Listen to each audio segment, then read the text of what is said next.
Crime हो या राजनीति, चुनाव हो या आयोजन, अब हर मुद्दों पर खुलकर होगी चर्चा एक खास शख्सियत के साथ। देखना ना भूलें हमारा कार्यक्रम एक खास मुलाकात। मंच पर उपस्थित आदरणीय किरण नंदा जी, समाजवादी पार्टी के वरिष्ठ नेता, राष्ट्रीय प्रमुख महासचिव आदरणीय राम गोपाल यादव जी, आदरणीय उदय प्रताप सिंह जी, पूर्व में रहे विधानसभा के अध्यक्ष आदरणीय माता प्रसाद पांडे जी, पूर्व में रहे नेता प्रतिपक्ष स्वामी प्रसाद मौर्य जी, राम गोविंद चौधरी जी और बड़ी संख्या में हमारे सभी समाजवादी नेता जो मंच पर हैं, दूसरे प्रदेशों में जहां समाजवादी पार्टी के प्रदेश के अध्यक्ष, यहां पर उपस्थित सांसद, पूर्व सांसद, विधायक, पूर्व विधायक, सभी राष्ट्रीय सम्मेलन के डेलीगेट्स, आदरणीय श्रीमती जया बच्चन जी और उपस्थित बड़ी संख्या में नौजवान साथी पत्रकार बंधुओं, मैं सबसे पहले आप सबका बहुत बहुत धन्यवाद और आभार प्रकट करना चाहता हूं। और आज जो आप सबने मुझे अध्यक्ष चुन करके जो भरोसा जताया है, मैं उसके लिए आप सबका बहुत बहुत आभारी हूं, बहुत बहुत आभार प्रकट करता हूं। आज जब अध्यक्ष पद मुझे दिया है तो केवल ये पद नहीं है, बल्कि बहुत बड़ी जिम्मेदारी आप लोगों ने दी है। और ये जिम्मेदारी तब दी है आपने जब देश के लोकतंत्र को खतरा है, संविधान को खतरा पैदा कर दिया है और धीरे धीरे दिल्ली और लखनऊ में जो सरकारें हैं उन्होंने सभी संस्थाओं पर कब्जा कर लिया है। जो आपने मुझे जिम्मेदारी दी है, मैं आपको भरोसा दिलाता हूं, इसके लिए मुझे अगर हर दिन लगाना पड़ेगा और हर पल इसके लिए काम करना पड़ेगा तो मैं कर करके इन तमाम शक्तियों से लड़ने का काम करूंगा। आज हम लोगों को संकल्प भी लेना है कि आने वाले 5 साल में हम समाजवादियों को नया इतिहास भी बनाने का काम करना है। मुझे याद है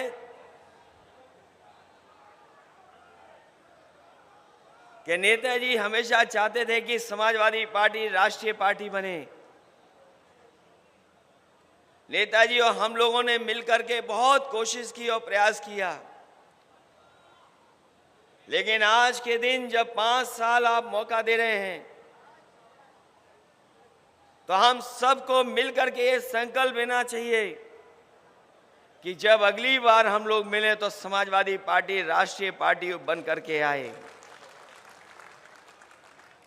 मैं आपको बधाई देता हूं कि आपने सदस्यता कार्यक्रम बहुत जिम्मेदारी से चलाया है और इस सदस्यता कार्यक्रम के माध्यम से जहां आप हर वर्ग के बीच में पहुंचे हैं, वहीं मैंने देखा है कि बड़ी संख्या में बुजुर्ग, नौजवान, माताएं, बहनें और जो समाजवादी सिद्धांत और समाजवादी कार्यक्रमों से प्रभावित हैं, वो बड़ी संख्या में जुड़ने का काम किया है। ये सदस्यता का कार्यक्रम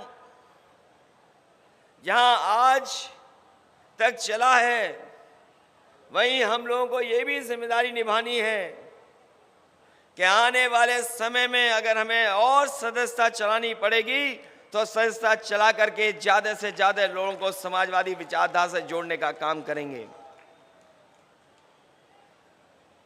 हमें खुशी है इस बात की कि ऐसे लोग जो समाजवादी सिद्धांत और कार्यक्रम पर भरोसा रखते हैं, वो बड़े संख्या में समाजवादी पार्टी से जुड़े हैं। वो लोग भी आज समाजवादी पार्टी से जुड़ रहे हैं। जो बाबा साहब भीमराव अम्बेडकर जी का सपना था, उनको पूरा करना चाहते हैं। जो शोषित, वंचित, पिछड़े, दलित, जिन्हें आजादी के बाद अधिकार और सम्मान नहीं मिला, वो भी आज समाजवादियों की तरफ देख रहे हैं। ये समाजवादियों की कोशिश होनी चाहिए कि बाबा साहब के सिद्धांत पे चलने वाले लोग और डॉक्टर राम मनोहर लोहिया जी के सिद्धांत पे चलने वाले लोगों को साथ जोड़ करके हम लोग संविधान और लोकतंत्र को बचाने का काम करें। आज जिन शक्तियों से हमें मुकाबला है, जिन शक्तियों से हम लोगों को संघर्ष करना है, वो लगातार झूठ का सहारा ले रहे हैं। केवल देश के नहीं, दुनिया के इतिहास में इतना झूठ बोलने वाला दल कोई नहीं रहा होगा जो आज दिल्ली की सत्ता में और उत्तर प्रदेश की सत्ता में पहुंच गया है। जिन लोगों ने इतिहास पढ़ा होगा, हिटलर के जमाने के बारे में जिन्होंने जानकारी होगी, वो जानते होंगे उनकी सरकार में एक प्रोपेगेंडा मिनिस्टर हुआ करता था। केवल एक प्रोपेगेंडा मिनिस्टर था। लेकिन इधर भारतीय जनता पार्टी का काम अगर हम देखेंगे और जिस तरह का प्रोपेगेंडा करते हैं, लगता तो ऐसा है कि पूरी की पूरी भारतीय जनता पार्टी झूठ का प्रोपेगेंडा के सहारे चल रही है। बहुत दिनों पहले मैंने एक फिल्म देखी थी। एक बहुत ही फिल्म बड़ी आई थी जिसमें एक कलाकार झूठ बोल करके, लगातार झूठ बोल करके अपनी ऊंचाई तक पहुंच गया था। वो झूठ के सहारे ही तरक्की कर रहा था। जहां कहीं भी उसे आगे बढ़ना होता था, वो झूठ का सहारा लेकर के ही बढ़ता था। वो अपने लोगों से भी झूठ बोल भर करके झूठ की आदत डाल ली थी। एक बार उसके बेटे का जन्मदिन था। कई जन्मदिन पर झूठ बोल करके भी उनके जन्मदिन पर नहीं पहुंचा करता था। उस दिन जब बेटे ने आसमान की तरफ देखा तो तारा टूटते हुए उसने देखा और उसे याद आया कि तारा टूटने के समय जो मांग की जाती, जो इच्छा की जाती, वो पूरी होती है। जब उसने तारा टूटते हुए देखा तो यही इच्छा की उसने कि आज के बाद से हमारे पिताजी सच बोलें, सच के अलावा कुछ न बोलें। और वो इच्छा पूरी हो गई। उसका झूठ पकड़ा गया। झूठ ऐसा पकड़ा गया कि सब पोल खुल गई। इसलिए समाजवादी साथियों, आज नवरात्र है, नवरात्र के व्रत चल रहे हैं। बहुत से हमारे साथी हैं जिन्होंने व्रत रखा हुआ है। आज हम मां दुर्गा से यही मांग करें और यही मांगे वो जो सत्ता में लोग हैं वो सच बोलने लगे। और याद रखना, जिस समय ये सच बोलेंगे, ये राजनीति की धरातल में पहुंच जाएंगे। इनको कोई पूछने वाला नहीं मिलेगा। याद कीजिए वो नोटबंदी और नोटबंदी में यह कहा गया था कि नोट बंद हो जाएंगे, काला धन वापस आ जाएगा और भ्रष्टाचार खत्म हो जाएगा। अगर हम पीछे मुड़ करके देखें, जब से नोटबंदी हुई है, बताओ कितना काला धन वापस आ गया है, कितना भ्रष्टाचार खत्म हो गया। और उस समय जो बैंक में बच्चा पैदा हुआ था जिसका नाम खजांची हम लोगों ने रखा था, उसको भी ये सरकार के लोग भूल गए।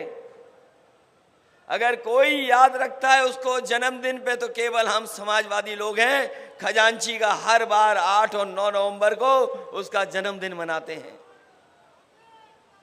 जीएसटी के नाम पर व्यापार को बढ़ावा देने वाले लोगों ने जीएसटी को लागू कर करके हमारे तमाम व्यापारियों को नुकसान पहुंचाया। जिन्होंने काले कानून ला करके ये बता दिया कि वो किसानों के साथ नहीं है, काले कानून को लेकर के किसानों ने आंदोलन किया, धरना प्रदर्शन किया, कई सौ किसान की जान चली गई, शहीद हो गए, लेकिन काले कानून वापस नहीं लिए।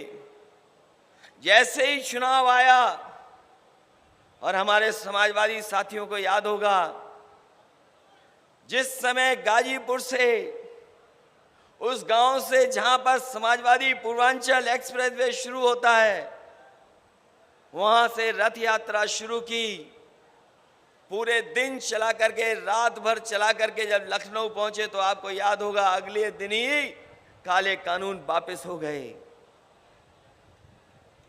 ये चुनाव के लिए वापस हुए हैं, लेकिन अपने लोगों को लाभ पहुंचाने के लिए ये लगातार इसी तरह के कानून ला रहे हैं।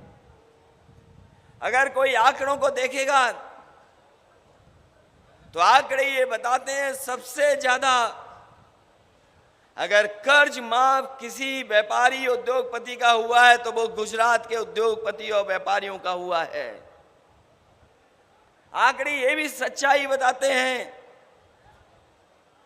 कि 10 लाख करोड़ तक बैंक का कर्ज माफ अगर किसी का हुआ है तो वो सब गुजरात के व्यापारी उद्योगपति हैं। किसी किसान का कर्ज माफ नहीं हुआ।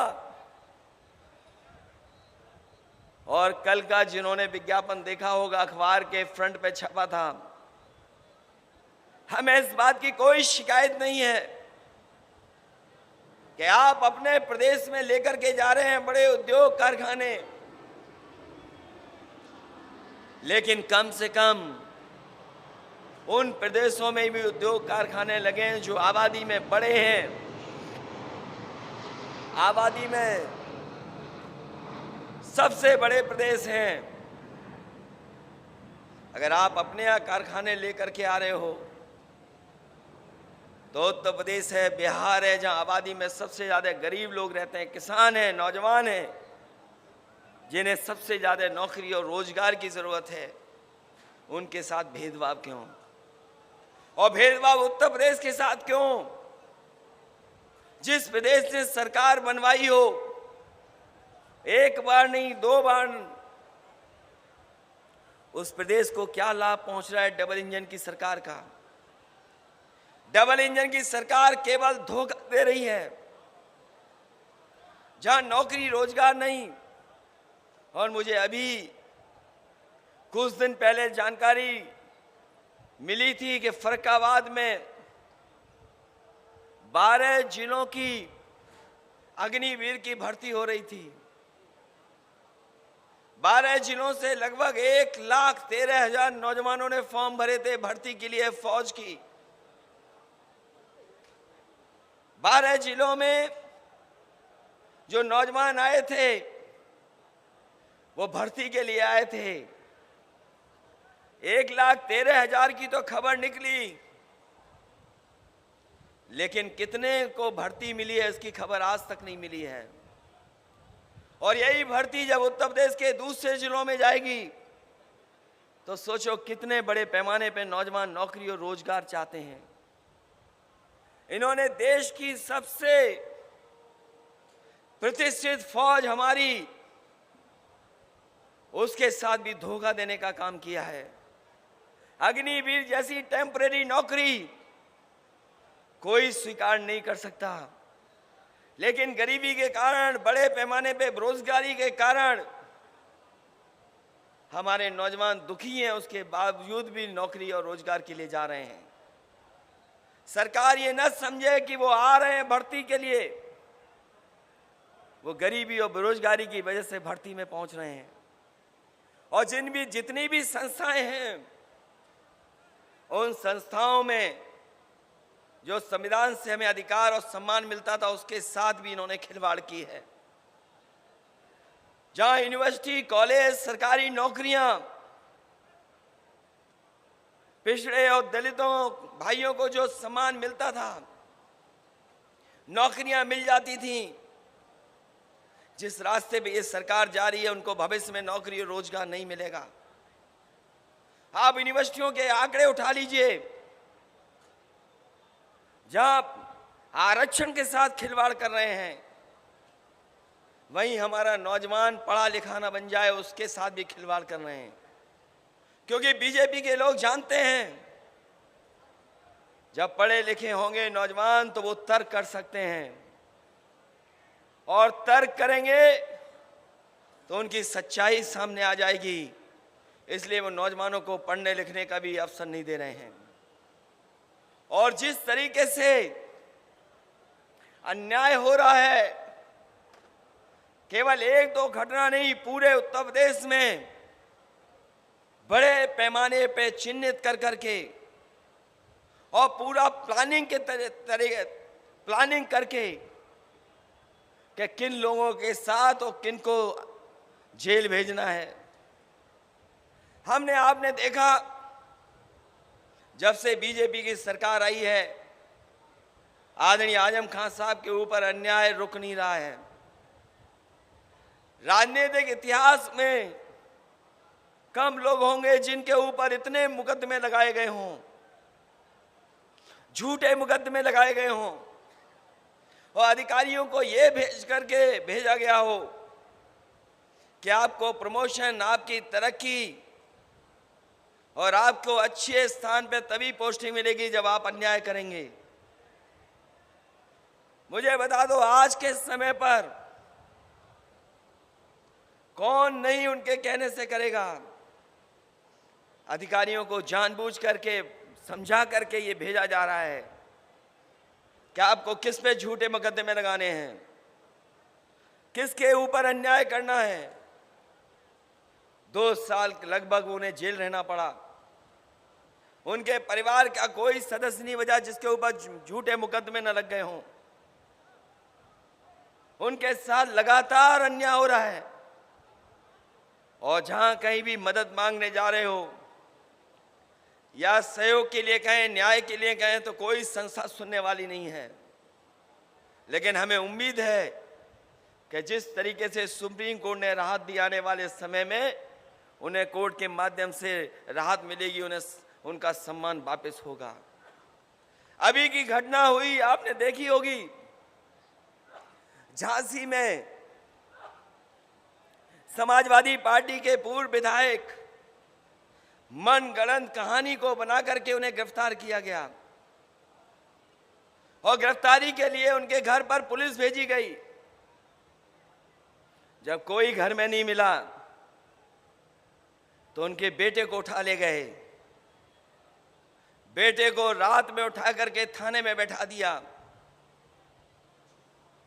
और जब तक हाजिर नहीं हुए तब तक ये कहते रहे कि अभी तो बेटा उठाया है, परिवार के और भी सदस्य उठाए जाएंगे, और हमें तो ऊपर से निर्देश है कि कोई भी अन्याय कर लो, कोई भी मुकदमे लगा दो, हमें विधायक हाजिर चाहिए। ये तो कार्रवाई हो रही समाजवादियों पर। मैं पूछना चाहता हूं इस सरकार के लोगों से, अभी यह दलित नौजवान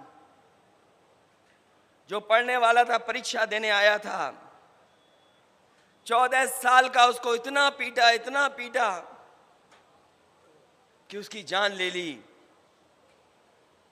कई दिन उसका इलाज चला, उसके बाद भी जान नहीं बची, उसकी जान चली गई। लेकिन वहां का टीचर फरार है। टीचर को कोई नहीं पकड़ रहा, और टीचर इसलिए फरार है क्योंकि मुख्यमंत्री की जो जाति है वही जाति उस टीचर की है, इसलिए वो फरार है, उसको पुलिस छू नहीं सकती। और अगर इनका खासम खास अधिकारी होगा, बताओ एक आईपीएस फरार है कि नहीं फरार है? अभी तक उसके घर वालों से नहीं पूछताछ हो रही है, उसकी पत्नी को नहीं उठा रहे आप, उनके घर वालों को नहीं उठा रहे आप। अगर समाजवादी लोग होंगे तो उनके घर परिवार तक पुलिस पहुंच जाएगी। ये कौन सा लोकतंत्र है? ये कौन सी व्यवस्था है? अगर समाजवादी लोग झंडा दिखाएंगे, ये सरकार समाजवादियों की बन गई थी उत्तर प्रदेश में।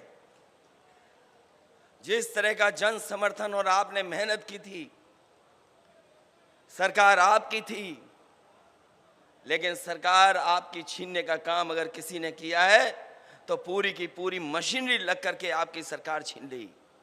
क्योंकि वो जानते थे यूपी की सरकार जाने का मतलब है दिल्ली की सरकार भी चली जाएगी। इसलिए उन्होंने सब कुछ किया, जो जो कर सकते थे वो किया उन्होंने। और जिससे हमें सबसे ज्यादा उम्मीद थी कि न्याय मिलेगा, इलेक्शन कमीशन, उसने बीजेपी के सारे इस पर, पन्ना प्रभारियों के सारे पर जानबूझ करके हमारे यादव और मुसलमानों के वोट, कोई विधानसभा ऐसी नहीं है जहां पर 20,000 कम न कर दी हों, 20,000 वोट न काट दी हों। और हम तो कहते हैं, कई बार कहा और आज भी कहते हैं,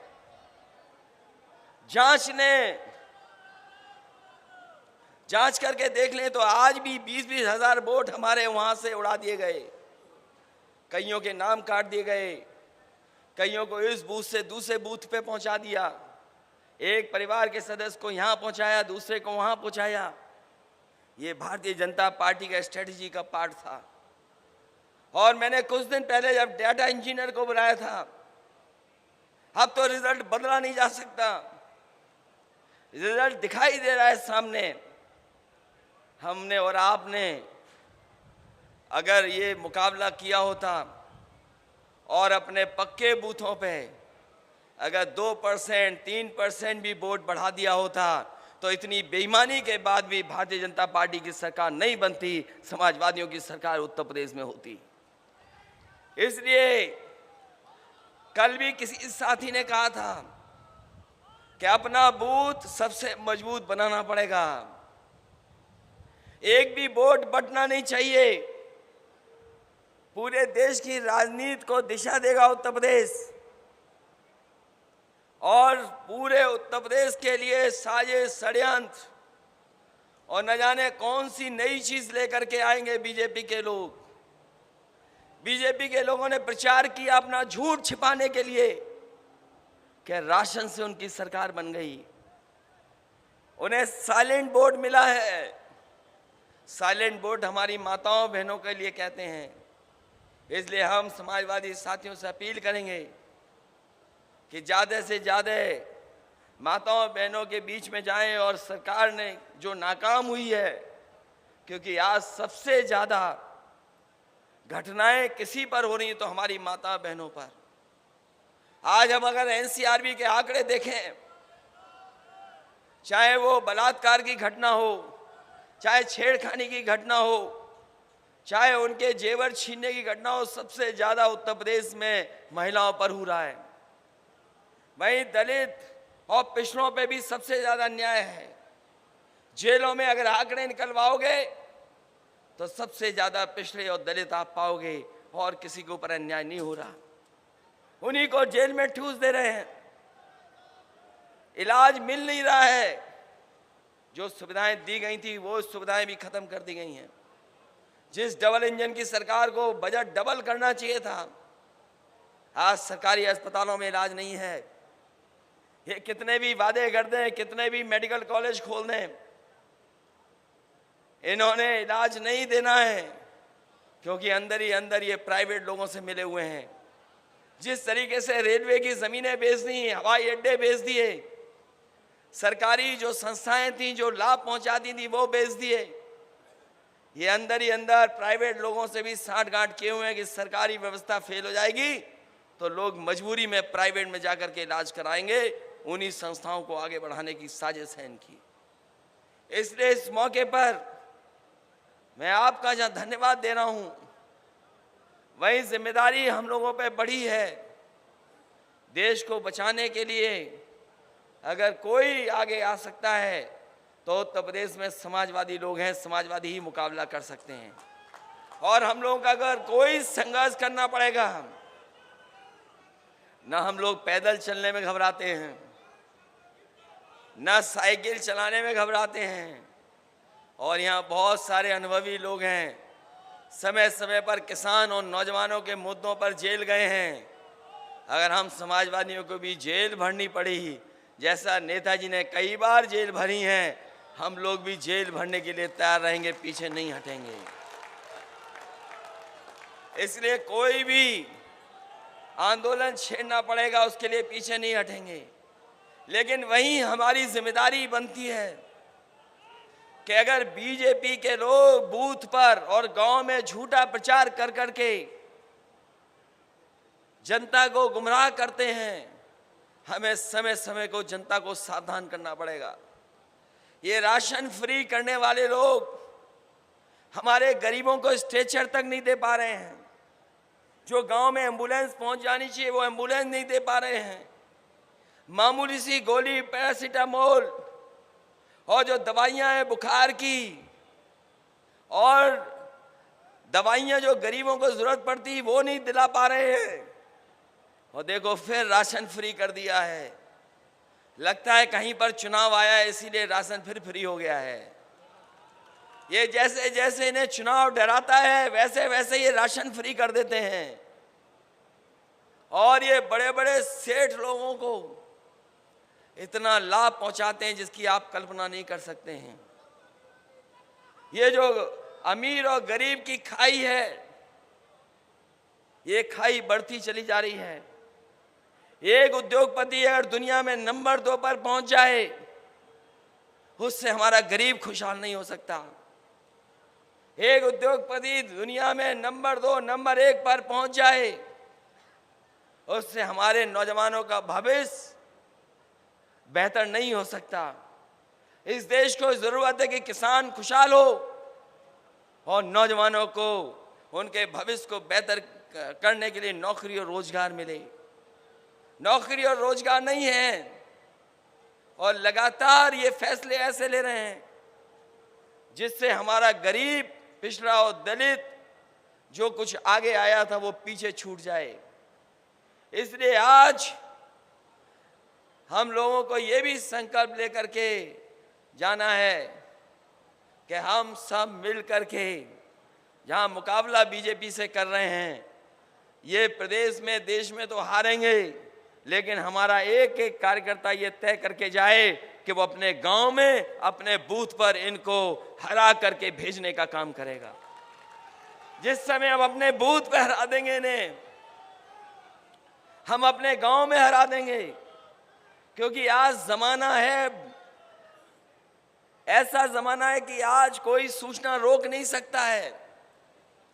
झूठे प्रचार में तो माहिर है ही बीजेपी। जहां तरह तरह के नशे, वही आजकल इंटरनेट वाला भी नशा है जो बीजेपी ने पा लिया है।